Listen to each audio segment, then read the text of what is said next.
হারামজাদা, তুই আমার গাড়ি চুরি করতেছস? তোর এত বড় সাহস করতে গেল, তুই আমার গাড়ি কেন ধরছস? তুই গাড়ির সামনে কেন? হ্যাঁ, তুই চুরি করতে চাস আমার গাড়ি? তুই চুরি করতে আইছস আমার গাড়ি? তুমি আমারে থাপ্পড় দিলা কেন? থাপ্পড় দিব না, তোমার কি চুমা দিব? তুমি আমার গাড়ি চুরি করতেছিলে, আবার আমার কথা কও।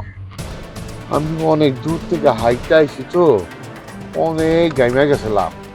ভাই আয়নাটা দেখা আমি তো গা মুছতেছিলাম বাজান, তো গাড়ি চুরি করতে আসি নাই। তুই কি আমার পাগল মনে করস? হ্যাঁ, তুই যা কবি তাই আমি বিশ্বাস করুম? হাইটটা আইছস এর লেগে তুই আয়না দেখে চেহারা মুছতাছস, গাম মুছতাছস, সব চোরেরা ধরা পড়লে এই কথা কয়। তুই আমার গাড়ি চুরি করতে আইছিলি। বাবা রে, আমার কি তোমার চোর মনে হয়?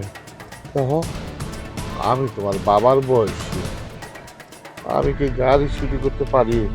তুমি আমারে বলবো বাজান, আমি তোমার বাপের বয়সী। তুই আমার বাপের বয়স হইতে পারছ, আমার বাপ না।